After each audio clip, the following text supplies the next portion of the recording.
And another thing that is so wild to me is that my job still expects me to clock in to the equipment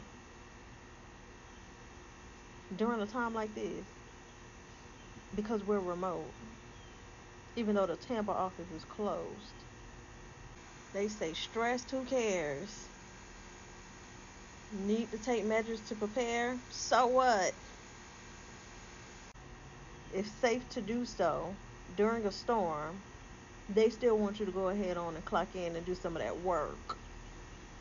They treat us like the redheaded stepchild holding a wet food stamp.